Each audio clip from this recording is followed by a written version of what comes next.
Welcome to The Last Breakfast. Please enjoy the video. In this video, I will explain how to play Roblox on two accounts at the same time.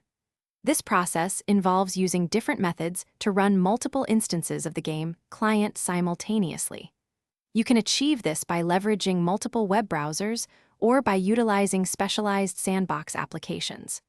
Both approaches allow you to log into separate Roblox accounts and play concurrently, offering flexibility for various gaming scenarios. We will explore each method in detail, providing clear steps to get you started with your dual account setup.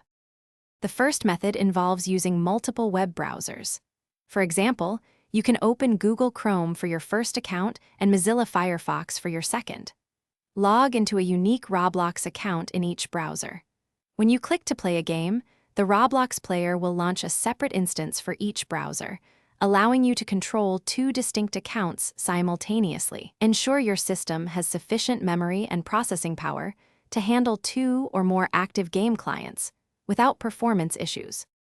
Another effective method is to use a sandbox application, such as Sandboxy.